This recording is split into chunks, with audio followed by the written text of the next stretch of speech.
नमस्कार साथियों, मैं हर्ष गोयल आपका इस कक्षा में स्वागत करता हूं। पिछले कक्षा में हमने अपरिमेय संख्याओं के बारे में पढ़ा था। इस कक्षा में हम वास्तविक संख्याओं और उनके दशमलव प्रसार का अध्ययन करेंगे। इस कक्षा की कॉम्पिटेंसी है मुद्रा लेन देन व ब्याज की गणना व तापमान का मापन। अर्थात हम हमारे दैनिक जीवन में इसका उपयोग मुद्रा लेन देन में करते हैं, जैसे कि रुपया और डॉलर का लेन देन, और हम इसका उपयोग ब्याज की गणना व तापमान के मापन में भी करते हैं। वास्तविक संख्याएं, तो वास्तविक संख्याओं में हमारे पास परिमेय संख्याएं भी आती हैं और अपरिमेय संख्याएं भी आती हैं। ठीक है, वास्तविक संख्याओं में आपकी परिमेय संख्याएं आती हैं और आपकी अपरिमेय संख्याएं आती हैं। ठीक है, तो देखिए परिमेय संख्याओं के दशमलव प्रसार। ठीक है, अब परिमेय संख्याओं के दशमलव प्रसार में क्या क्या आता है आपका? एक होता है आपका दशमलव प्रसार शांत दशमलव प्रसार। ऐसा होता है शांत दशमलव प्रसार। और एक होता है आपका अशांत आवर्ती। देखिए शांत दशमलव प्रसार में क्या होगा? तो शांत दशमलव प्रसार ये है जब P में Q का भाग देने पर शेषफल कितना आ जाए? शेषफल 0 आ जाए। क्या है? P में Q का भाग देने पर आपका शेषफल 0 हो, अर्थात P में Q का पूरा पूरा भाग जाए। तो कब होगा शांत दशमलव? जब P में Q का पूरा पूरा भाग जाएगा और शेषफल 0 होगा, तब हमारा शांत दशमलव प्रसार होगा। और अशांत आवर्ती कब होगी? जब P में Q का भाग देने पर शेषफल 0 ना आए, शेषफल 0 ना हो। ठीक है, तो अगर शेषफल 0 होता है तो शांत दशमलव, और अगर शेषफल 0 नहीं आता है तो अशांत आवर्ती।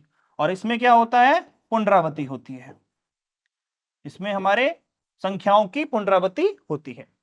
अपरिमेय संख्याएं देखिए, इसमें क्या होता है? इसमें हमारा अशांत अनावर्ती होता है। ठीक है, इसमें हमारा अशांत आवर्ती और यह है हमारा अशांत अनावर्ती। अर्थात P में Q का भाग देने पर शेषफल 0 ना हो, शेषफल 0 ना हो, वह पुनरावृत्ति भी ना हो। ठीक है, पुनरावृत्ति ना हो। तो देखिए अशांत आवर्ती में क्या होगा? पुनरावृत्ति होगी, शेषफल 0 नहीं होगा। और अशांत अनावर्ती में क्या होगा कि शेषफल 0 नहीं होगा और पुनरावृत्ति भी नहीं होगी। तो देखिए वास्तविक संख्याओं के दशमलव प्रसार में हमने वास्तविक संख्याओं को दो भागों में बांटा था, परिमेय और अपरिमेय। ठीक है, वास्तविक संख्याओं को दो भागों में बांटा। फिर हमने बताया कि परिमेय संख्याओं के जो दशमलव प्रसार होते हैं वो होता है शांत दशमलव।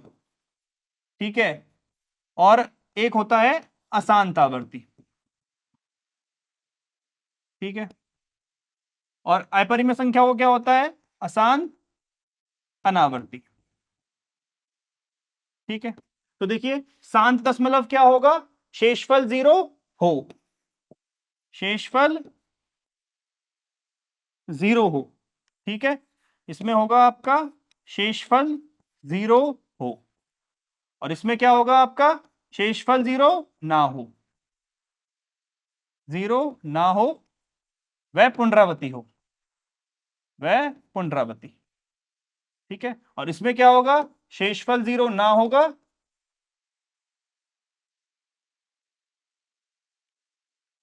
जीरो ना हो, वह पुनरावृत्ति ना हो, पुनरावृत्ति नहीं। ठीक है, तो इस तरह से हमने वास्तविक संख्याओं के दशमलव प्रसार को दो भागों में बांटा, परिमेय संख्याओं का दशमलव प्रसार और अपरिमेय संख्याओं का दशमलव प्रसार।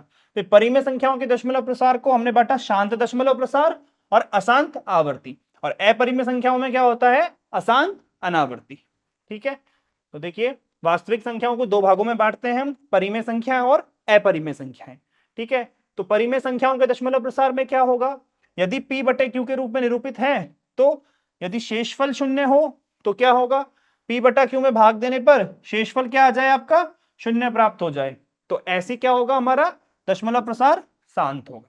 देखिए 7 में 8 का भाग देने पर। तो अगर मैं 7 में 8 का भाग दूं तो मेरा कितना आएगा 0.875।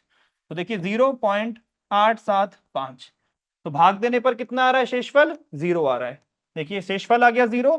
और दशमलव के बाद संख्याएं कैसी आ रही है, दशमलव के बाद आपकी संख्याएं फिक्स आ रही हैं, मतलब खत्म हो रही है संख्याएं, अनंत तक नहीं जा रही। तो ये किस प्रकार का हो गया आपका दशमलव प्रसार, शांत दशमलव प्रसार। ठीक है। और यदि शेषफल शून्य ना हो तो विभाजित करते समय अगर आपका शेषफल शून्य ना हो तो किस तरह का होगा आपका अशांत आवर्ती होगा। देखिए 1 में अगर हम 3 का भाग दें तो 0.3, फिर 9, फिर 10, फिर 3, फिर 9। तो इस प्रकार क्या होगा हमारा शेषफल कभी भी 0 नहीं होगा। शेषफल कभी भी 0 नहीं होगा तो क्या होगा हमारा अशांत आवर्ती। और इसमें क्या होगा संख्याओं की पुनरावृत्ति। तो किसकी पुनरावृत्ति हो रही है, 3 की पुनरावृत्ति हो रही है। 3 हमारा बार बार आए जा रहा है। तो ये किस प्रकार का हो गया, ये हो गया अशांत आवर्ती। इसका एक और नाम है अशांत आवर्ती को हम अनवसानी आवर्ती भी कहते हैं। ठीक है। देखिए एक नोट, अगर एक परिमेय संख्या का दशमलव प्रसार या तो शांत होता है और या फिर कैसा होगा अनवसानी आवर्ती होगा।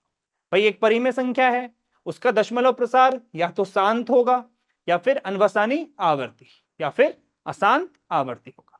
और इसी के विपरीत में हम कह सकते हैं कि यदि कोई संख्या जिसका दशमलव प्रसार शांत है या अनवसानी आवर्ती है तो वो संख्या कैसी होगी, वो संख्याएं परिमेय संख्या होगी। अर्थात इसका क्या है, यदि आपके पास एक परिमेय संख्या है तो उसका दशमलव प्रसार शांत होगा या अनवसानी आवर्ती होगा। और इसके विपरीत में हम कह सकते हैं कि यदि किसी संख्या का दशमलव प्रसार शांत है या अनवसानी आवर्ती है तो वह संख्या परिमेय संख्या होगी। ठीक है। देखिए अब अपरिमेय संख्याओं का दशमलव प्रसार।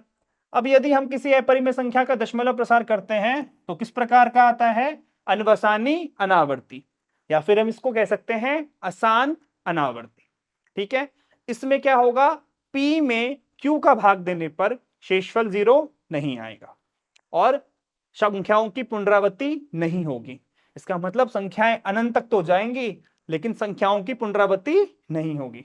देखिए पाई का मान 3.141592 इस तरह से चलते चलते कहां तक जा रहा है, अनंत तक जा रहा है और किसी भी संख्या की पुनरावृत्ति नहीं हो रही है। तो ये कैसा हो गया हमारा अशांत अनावर्ती, जिसको हम अनवसानी अनावर्ती भी कह सकते हैं। ठीक है बच्चों, आगे बढ़ते हैं। देखिए अब हमने जैसे परिमेय में बोला था वैसे हम अपरिमेय के लिए बोल सकते हैं कि किसी भी जो अपरिमेय संख्या होती है उसका दशमलव प्रसार अनवसानी अनावर्ती होता है। ठीक है। और इसका विपरीत बोले तो यदि किसी संख्या का दशमलव प्रसार अनवसानी अनावर्ती होता है तो वह संख्या कैसी होती है, वह संख्या हमारी अपरिमेय संख्या होती है। ठीक है। देखिए वह संख्या जिसका दशमलव प्रसार अनवसानी अनावर्ती होता है अपरिमेय संख्या होती है। ठीक है। देखिए आगे उदाहरण 5, 10/3, 7/8 और 1/7 के दशमलव प्रसार। ठीक है। तो आपको क्या करना है, 10 में भाग देना है 3 का। कितनी बार जाएगा, देखिए 3 तिया 9, कितना आया 1, पॉइंट लगाया 0 बढ़ाया, 3 तिया 9, फिर 1 पॉइंट के बाद एक 0 आ गया, 3 तिया 9, फिर 1। तो इस तरह से क्या हो रहा है, इसका शेषफल कभी भी 0 नहीं आ रहा है और बार बार 3 आता जाएगा। तो अर्थात हम 10/3 को कितना लिख सकते हैं, हम 10/3 को लिख सकते हैं 3.333 डॉट डॉट डॉट या फिर 3.3। और प्रसार देखिए पुनरावृत्ति बार बार किसकी हो रही है, 3 की हो रही है। तो दशमलव के बाद 3 की पुनरावृत्ति हो रही है, इसलिए 3 पर क्या लगा दी हमने, रेखा लगा दी।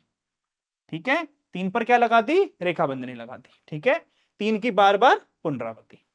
अगला देखिए 7/8 और 1/7। तो 7 में अगर हम भाग दें 8 का तो देखिए 0.70 हो गया, ये 8 उठी 64, 6 बचा, 8 7 56, 4 बचा, 8 पंजे 40। तो अब शेषफल कितना आ गया, अब शेषफल आ गया 0। कितना आ गया शेषफल, 0 आ गया। तो बताओ हमने क्या किया, 7/8 को 0.875 लिख दिया। तो बताओ शेषफल 0 आ रहा है, संख्याएं खत्म हो गई है, तो किस प्रकार का दशमलव प्रसार? शांत दशमलव प्रसार। ठीक है, शांत दशमलव। ठीक है, और पिछले वाले में क्या हुआ था? देखिए 3.3 का बार, तो संख्याओं की पुनरावृत्ति, शेषफल 0 नहीं, तो ये किस प्रकार का हो गया? अशांत आवर्ती। ठीक है, अब देखिए 1/7 का भी निकालते हैं। 1 में भाग देना है 7 का, तो कितना आ जाएगा? 0.7 एकम 7, 3, 7 चौके 28, फिर कितना बचा? 2, 7 दूनी 14, फिर देखिए 6, 7 8 56, फिर कितना बचा? 4, 7 5 35। क्या पुनरावृत्ति हो रही है? देखिए कहीं भी पुनरावृत्ति नहीं हो रही अभी भी। फिर 5, 7 7 49, फिर देखिए 1। तो अब देखिए हमने चालू कहां से किया था? हमने 1 में 7 का भाग दिया था और वापस यहां पे 1 आ गया। इसका मतलब देखिए फिर 0 लगाएंगे 10 हो जाएगा, फिर क्या होगा? 7 एकम 7 और फिर 3, मतलब यहां से वापस यही स्टेप बार बार होना स्टार्ट हो जाएंगे। इसका मतलब पुनरावृत्ति किसके बाद हो रही है? 7 के बाद। तो 7 के बाद वापस 1, 4 इस तरह से आएगा, अर्थात 7 1/7 को हम लिख सकते हैं 0.142857 और इसके बाद संख्याओं की पुनरावृत्ति। तो पुनरावृत्ति है तो किस प्रकार का? अशांत आवर्ती। ठीक है, अगला उदाहरण देखें। उदाहरण 6, दिखाइए कि 3.142678 एक परिमेय संख्या है। ठीक है, तो देखिए कैसे दिखाएंगे। 3.142678, दशमलव के बाद कितनी संख्याएं हैं? 1 2 3 4 5 6, दशमलव के बाद 6 संख्याएं। इसका मतलब यदि हम दशमलव हटाएं तो कितने जीरो आएंगे नीचे? आपके 6 जीरो आएंगे। ये आपके 6 जीरो आ गए नीचे दशमलव हटाने के बाद, और ये किस प्रकार का फॉर्म हो गया? ये आपका P/Q हो गया। ठीक है, तो ये कैसा हो गया? परिमेय संख्या हो गई, और ये आपका P/Q का रूप हो गया। यही हमें करना था, इसको P/Q के रूप में लिखना था। अगला उदाहरण देखें 7। अब दिखाना है हमें 0.3333 को P/Q के रूप में व्यक्त किया जा सकता है या नहीं। देखिए ये किस प्रकार का है? ये आपका अशांत आवर्ती है। ये आपका अशांत आवर्ती है, तो अब इसको हमें P/Q के रूप में लिखना है। बहुत ही सरल तरीका है, आराम से सुने और इसको समझे। देखो सबसे पहला क्या करना है? सबसे पहले जो भी संख्या को आपको P/Q के रूप में लिखना है उसे सबसे पहले क्या मानो? x मानो। माना x बराबर 0.3333। ठीक है, सबसे पहले क्या मान लिया? x मान लिया। अब देखिए यहां पे पॉइंट है, तो अगर मैं इसको 10 से गुणा करूंगा तो ये पॉइंट आगे आ जाएगा, 100 से करूंगा तो ये 2 स्थान आगे आ जाएगा, 1000 से करूंगा तो 3 स्थान आगे आ जाएगा। तो मैं किससे गुणा करूं? देखो अगर आप देखें तो 0.3 बार कितना लिखा हुआ है? 0.3 बार, मतलब कितने संख्याओं की पुनरावृत्ति हो रही है? एक संख्या आ रही है 3 बार बार बार बार। ठीक है, यानी कि सिर्फ एक संख्या की पुनरावृत्ति हो रही है, यानी कि 3 की पुनरावृत्ति हो रही है। एक संख्या है, तो यदि एक संख्या की पुनरावृत्ति हो रही है तो हम 10 से गुणा करते हैं। अगर दो संख्याओं की पुनरावृत्ति हो रही है तो हम 100 से गुणा करते हैं। तो दोनों पक्षों में 10 से गुणा करने पर, ठीक है, दोनों पक्षों में 10 से गुणा कर देंगे तो कितना आ जाएगा? 10x बराबर 3.3333। ठीक है, 10 से गुणा कर दिया, 10x बराबर 3333 आ गया। ठीक है, अब देखिए 10x बराबर हमारा आया है 3.3333। अब इसके बाद क्या करना होता है? जो हमारे पास संख्या आई हुई थी ना, इसके बाद जो हमारी संख्या आई है 3.33, इसको हमें दो भागों में बांटना है। ठीक है, इसको हमें दो भागों में बांटना है। जैसे देखिए ये आपके पास संख्या है 3.333, तो इसको दो भागों में बांटना है। एक संख्या यहां पे आएगी, फिर प्लस, और दूसरी संख्या यहां पे आएगी। ठीक है, इस संख्या को हमें दो संख्याओं के जोड़ के रूप में लिखना है, जिसमें से यहां पे जो आपकी संख्या आएगी ना, वो आपने जो x माना था वो आएगी। ठीक है, क्या होगा? जो हमारे पास गुणा करने के बाद संख्या प्राप्त हुई है उस संख्या को हमें दो भागों के जोड़ के रूप में लिखना है, जिसमें से एक संख्या आपकी क्या आनी चाहिए, x आनी चाहिए। एक संख्या क्या आनी चाहिए, x। x क्या माना था, देखो x माना था 0.333, तो एक तो आ गया आपका 0.333, ठीक है। तो दूसरा क्या आएगा फिर, देखो एक आ गया 0.333, ये है 3.333, तो ये कितना आ गया, 3 आ गया। अगर आप इस तरह से नहीं देख पा रहे हैं तो एक और तरीका है क्या, कि जो ये संख्या है इसमें से आप अपना x घटा दीजिए, तो x घटाने के बाद कितना बचेगा, ये आपका 3 बचेगा, अर्थात ये वाली संख्या बचेगी। तो अब देखिए 3.333, इसका मान कितना है, 10x, ये 3 हो गया, और इसका मान कितना है, x, तो 10x माइनस x बराबर 3, 9x बराबर 3, x बराबर 9/3, सॉरी x बराबर 3/9, तो x बराबर कितना आ गया आपका, 1/3, अर्थात हमने 0.3 के बार को 1/3 लिख दिया, ठीक है। कितना लिख दिया हमने, 1/3, ठीक है, p/q के रूप में। देखिए हमने क्या किया, इसमें हमारे पास संख्या दी हुई थी 0.333 थी। जो भी संख्या दी हुई है सबसे पहले उसको x मानना है, ठीक है, x माना। उसके बाद देखिए कितनी संख्याओं की पुनरावृत्ति हो रही है, 3 पर बार लग रहा है, इसका मतलब एक संख्या की पुनरावृत्ति हो रही है, और यदि एक संख्या की पुनरावृत्ति हो रही है इसका मतलब 10 से गुणा, ठीक है। हमने कर दिया इसमें 10 से गुणा। 10 से गुणा करने पर ये आपका बना 10x बराबर 3.333, ठीक है। अब क्या होगा कि जो हमारा 10x बराबर ये वाली संख्या प्राप्त हुई है, इस संख्या को दो संख्याओं के जोड़ के रूप में लिखना होगा, इसमें से एक संख्या हमारी x होनी चाहिए, तो एक संख्या x हो गई, ये 3.333 थी, तो ये वाली संख्या कितनी आ गई, 3 आ गई। इसका मान 10x है, ये 3 है, इसका मान x है, ये 9x बराबर 3 हो गया, और x बराबर 1/3 हो गया, ठीक है। उदाहरण 8 देखिए, दर्शाना है कि 1.27 का बार को p/q के रूप में। तो देखिए पहला चरण क्या है, माना x बराबर 1.272727, ठीक है। अब आप देखिए दशमलव के बाद देखिए कितने संख्याओं की पुनरावृत्ति हो रही है, दो संख्याओं की पुनरावृत्ति हो रही है, एक 2 की हो रही है और एक 7 की हो रही है। तो हम बताओ किससे गुणा करेंगे, 10 से करेंगे कि 100 से करेंगे, हम करेंगे 100 से गुणा। जितने संख्याओं की पुनरावृत्ति हो रही है उतने संख्याओं से गुणा करना है, तो दोनों पक्षों में 100 से गुणा, तो देखिए कितना आता है, 100x बराबर 127.2727, ठीक है। कितना आ गया आपका, 100x बराबर 127.2727।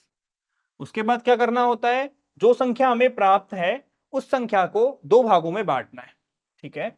अब क्या करेंगे, जो 127.2727 है इसको दो भागों में लिखेंगे, एक जिसमें जोड़ यहां पे आएगा और यहां पे हमारा x आएगा। इस संख्या को दो संख्याओं के जोड़ के रूप में लिखेंगे, जहां पे हमारा एक संख्या x होगी। x क्या माना था, x हमने माना था 1.2727, तो एक हो गया हमारे पास 1.2727। अब आप देखिए तो फिर यहां पे कितना आएगा, मैंने आपको तरीका बताया हुआ है, हमारे पास जो यहाँ पे संख्या है उस संख्या में से x को घटा दीजिए। x कितना है, 1.2727, तो कितना आया, 126। तो कितना आ गया यहाँ पे हमारा 126, ठीक है। तो इसका मान कितना हो गया, 100x, इसका मान हो गया 126, और ये कितना हो गया x, तो ये हो गया हमारा 100x माइनस x बराबर 126, तो 99x बराबर 126, तो x बराबर आ गया 126/99, ठीक है। 9 से काटेंगे तो कितना आ जाएगा, देखिए यहाँ तो 11 आ जाएगा, और ऊपर कितना आएगा, 9 एकम 9 और 9 चौके 36, तो कितना आ गया हमारा 14/11, तो 1.27 का जो बार है वो हमारा 14/11 आ गया, ठीक है बच्चों, सबको समझ में आया 14/11 कैसे आया, ठीक है। अगला उदाहरण देखिए, दिखाइए कि 0.2353535 को p/q के रूप में लिख सकते हैं। तो देखिए पहला चरण क्या है, जिस संख्या को p बटा q के रूप में लिखना है उसे हमें x मानना है। तो देखिए x हो गया हमारा 0.235353 इस तरह से। ठीक है, देखिए अब देखिए कितने शब्दों की पुनरावृत्ति हो रही है, 3 5 3 5 3 5। ये मत देखना कि दशमलव के बाद कितनी संख्याएं आ रही है, हमें सिर्फ ये चेक करना है कि कितने संख्याओं की पुनरावृत्ति हो रही है। देखिए यहाँ पे बार सिर्फ 3 5 पे लग रहा है, 2 पर नहीं लग रहा। इसका मतलब 2 संख्याओं की पुनरावृत्ति हो रही है, और यदि 2 संख्याओं की पुनरावृत्ति होती है तो कितने से गुणा करते हैं, दोनों पक्षों में 100 से गुणा। ठीक है, दोनों पक्षों में 100 से गुणा। तो ये आ गया आपका 100x बराबर 23.5353। ठीक है, 535353 बार बार आ जाएगा। ठीक है, इसके बाद देखिए क्या करेंगे, 100x बराबर हमारा आया है 23.5353 एंड इस तरह से। ठीक है, उसके बाद क्या होगा, जो हमारे पास यह संख्या प्राप्त हुई है उसको हमें 2 भागों में बांटना है जोड़ के रूप में। तो 23.5353 को एक संख्या और प्लस जो x माना था उसके रूप में। x क्या माना है, 0.2353, तो 0.235353। ठीक है, अब देखिए यहां पे ये संख्या निकालने के लिए क्या करेंगे, 23.5353 और क्या घटाएंगे, 0 कितना 2353 और 2। ठीक है, तो देखिए ये 0 आ गया, यहाँ पे 0 आ गया, ये आ गया 3 और ये हो गया 23.3। तो यहाँ पे कितनी संख्या प्राप्त हुई आपको, 23.3। एक ही तरीका है सिर्फ आपके पास, क्या करना है, जो संख्या हमारे पास है उसमें से x घटा दो। x घटाने के बाद हमारे पास क्या प्राप्त हो जाएगी, ये वाली संख्या। तो ये इसका मान कितना है, 100x। तो 100x बराबर 23.3 प्लस x। तो 100 में से x गया तो 99x बराबर 23.3। तो x बराबर कितना आ गया, 223.3 बटे 99, और दशमलव हटाएंगे तो 233 बटा 990, एक जीरो नीचे आ जाएगा। कितना आ गया हमारा, कितना आ गया, 233 बटा 990 आ गया। ठीक है, p बटा q के रूप में। ठीक है बच्चों, क्लियर। ठीक है, देखिए उदाहरण 10, 1/7 और 2/7 के बीच की एक अपरिमेय संख्या ज्ञात करनी है। हमें 1/7 और 2/7 के बीच में एक अपरिमेय संख्या, तो देखिए कैसे ज्ञात करेंगे। पहले 1/7 का मान निकाल लेते हैं, तो 1 में 7 का भाग देंगे, 0.10, 7 एकम 7, 30, 7 चौके 28, फिर 20, 7 दूनी 14। पुनरावृत्ति देखना ना, पुनरावृत्ति कब हो रही है, 60, 7 8 56, फिर कितना आया 4, 40। ठीक है, 7 5 35, फिर आ गया हमारा 50, 7 7 49, और वापस आ गया 1। तो इसका मतलब पुनरावृत्ति चालू हो गई। तो हमने 1/7 को कितना लिखा, 1/7 को हमने लिखा 0.142857। ठीक है, और 2/7 कितना हो जाएगा, 2/7 हो जाएगा हमारा 0.20, 7 दूनी 14, 60, 7 8 56, 4, 7 5 35, 5, 7 7 49, फिर कितना, फिर आ गया 1, 10, 7 एकम 7। पुनरावृत्ति हो रही है क्या, 3 नहीं हो रही, तो जब तक पुनरावृत्ति ना हो भाग देते रहिए। 7 चौके 28, 2 आ गई पुनरावृत्ति। ठीक है, तो ये हो गया 28 57 14। तो देखिए 1/7 हो गया हमारा कितना, 1/7 हो गया हमारा 0.142857, 0.142857, और 2/7 हो गया, 2/7 हो गया कितना, 28 57 14, 28 57 14। अब देखिए ये कैसा है, अशांत आवर्ती, वो कैसा है, अशांत आवर्ती। तो हमें क्या करना है, 1/7 व 2/7 के बीच अपरिमेय संख्या। ठीक है, तो देखिए ये भी आपका अनंत तक जा रहा है, अपरिमेय संख्या में भी आपका कहां तक जाएगा, अनंत तक जाएगा। बस इसमें पुनरावृत्ति हो रही है, और आपके अपरिमेय में क्या नहीं होनी चाहिए, पुनरावृत्ति नहीं होनी चाहिए। तो देखिए हमें 1/7 से और 2/7 के बीच की संख्या निकालनी थी अपरिमेय। तो हम क्या करेंगे कि वो संख्या 1/7 से तो बड़ी होनी चाहिए और 2/7 से छोटी होनी चाहिए। तो देखिए 1/7 तो 0.14285, ठीक है। इसके बाद इसकी पुनरावृत्ति होगी तो देखिए 1/7 कैसे लिखा जाएगा, 0.142857। फिर पुनरावृत्ति होगी 142857। तो 7 के बाद कितना आया, 1 आया, ठीक है। तो यदि मैं 1 से बड़ी संख्या ले लूं तो क्या होगा, 1 से बड़ी संख्या लेने के बाद क्या होगा, वो इससे बड़ी हो जाएगी।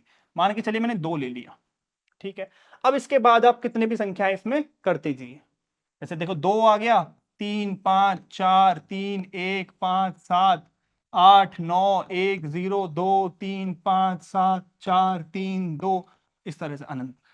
तो ये संख्या क्या हो गई, ये संख्या हमारी एक अपरिमेय संख्या हो गई। इसमें पुनरावृत्ति नहीं हो रही, ये अनंत तक जारी है। और ये किसके बीच में हो गई, 1/7 व 2/7 के मध्य। कैसे, देखिए ये चालू हो रही है आपकी 0.14 से और ये संख्या चालू हो रही है 0.28 से। इसका मतलब ये बड़ी है और ये वाली छोटी है। तो ये 1/7 व 2/7 के बीच आपके एक अपरिमेय संख्या प्राप्त होती है। देखिए तो यहाँ पे आपका देखिए, तो अब हमने इस वाले अध्याय में क्या क्या पढ़ा है। देखिए हमने संख्याओं के दशमलव प्रसार ज्ञात करना सीखा। हमने ये सीखा कि भाई देखिए दशमलव प्रसार में हमने आपको बताया कि जो वास्तविक संख्याएं होती हैं वो 2 प्रकार की होती है, परिमेय संख्याएं और अपरिमेय संख्याएं। फिर परिमेय संख्याओं के दशमलव प्रसार में हमने 2 प्रकार का प्रसार पढ़ा। एक पढ़ा शांत दशमलव प्रसार, दूसरा पढ़ा अशांत आवर्ती, ठीक है। तो देखिए अगर हम p में q का भाग दें और हमारा भाग पूरा पूरा चला जाए, ठीक है, और शेषफल आ जाए 0, तो वो किस प्रकार का होता है, वो हमारा शांत दशमलव प्रसार होता है, ठीक है। और दूसरा था अशांत आवर्ती। यदि p में q का भाग देने पर भाग पूरा पूरा ना जाए, शेषफल कभी भी 0 ना आए, तो वो होता है अशांत आवर्ती। अशांत आवर्ती में संख्याओं की पुनरावृत्ति होती है। फिर दूसरा हमने अपरिमेय संख्याओं के लिए पढ़ा था। अपरिमेय संख्याओं में हमने पढ़ा था अनवसानी अनावर्ती या फिर अशांत अनावर्ती। p में q का भाग देने पर शेषफल 0 नहीं आएगा, वह पुनरावृत्ति नहीं होगी, ठीक है। फिर हमने पढ़ा था कि भाई वह संख्या जिसका दशमलव प्रसार शांत होता है या अशांत आवर्ती होता है वो हमारी परिमेय संख्या होती है। और वे संख्याएं जिनका दशमलव प्रसार अनवसानी आवर्ती अशांत अनावर्ती होता है वो मेरी कौन सी होती हैं, अपरिमेय संख्याएं होती हैं, ठीक है। तो ये हमारे इसके लर्निंग आउटकम्स आ गए। अब इसका मूल्यांकन का देखिए, पहला प्रश्न है 5/6 का दशमलव प्रसार। तो 5/6 का दशमलव प्रसार क्या होगा, देखिए 5/6 0, ठीक है, क्या होगा देखिए 6 8 6 48, 2 20 6 3 18, फिर 20 6 3 18, फिर कितना आ गया 20 6 3 18। तो इसका मतलब क्या हो रहा है, 3 3 3 बार बार आ रहा है, तो इसका मतलब 5/6 आपका हो गया 0.83 और 3 का बार। तो देखिए 0.83333, तो ये आपका सही है, ठीक है।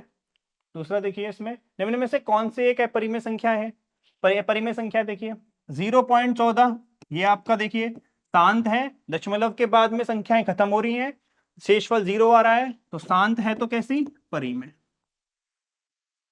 दूसरा देखिए 0.1416 और यहां पे लगा हुआ है बार, इसका मतलब इसकी पुनरावृत्ति हो रही है, और पुनरावृत्ति हो रही है तो कैसा है, अशांत आवर्ती, और अशांत आवर्ती है इसका मतलब परिमेय है। तीसरा देखिए 0.333, 3 बार 3 क्या हो रहा है, बार बार पुनरावृत्ति कर रहा है, तो ये भी आपका अशांत आवर्ती, और अशांत आवर्ती है तो कैसा, परिमेय। और चौथा देखिए 0.401, 4001, 4001, तो बार बार कहां तक जा रहा है, अनंत तक जा रहा है, और इसमें पुनरावृत्ति नहीं हो रही है, और पुनरावृत्ति नहीं हो रही है तो अशांत अनावर्ती, और यदि अशांत अनावर्ती है तो अपरिमेय। तो कौन सा सही हो गया, ये हो गया मेरा अपरिमेय, ठीक है। अगला प्रश्न देखिए, क्या 0.666 को हम p/q के रूप में लिख सकते हैं। तो देखिए इसका तरीका क्या बताया था मैंने आपको। सबसे पहले माना x बराबर 0.6666। देखिए कितनी संख्याओं की पुनरावृत्ति हो रही है, सिर्फ 6 की पुनरावृत्ति हो रही है। तो किससे गुणा करेंगे, दोनों पक्षों में 10 से गुणा, 10 से गुणा। तो ये आ जाएगा आपका 10x बराबर 6.6666। उसके बाद क्या करते हैं, जो संख्या प्राप्त हुई है इसको दो संख्याओं के योग के रूप में, मतलब 6.666 को हम लिख सकते हैं 6.0.6666। तो ये हो गया आपका कितना 10x, ये हो गया 6 और ये हो गया x। तो 9x बराबर 6। तो x बराबर 6/9 और x बराबर 6/9 मतलब 2/3। तो कौन सा ऑप्शन देखिए 2/3 आ गया। इसका मतलब p/q के रूप में लिख सकते हैं, और लिख सकते हैं तो क्या आ गया आपका हाँ। ठीक है बच्चों, तो आज की कक्षा यहां पे हम करते हैं खत्म। अगली कक्षा में हम पढ़ेंगे वास्तविक संख्याओं पर विभिन्न प्रकार के संक्रियाएं। ठीक है, तो मिलते हैं अगली क्लास में। आई होप आपको मेरी क्लास अच्छी लगी होगी। ठीक है, तो अगली कक्षा में मिलते हैं, तब तक के लिए बाय।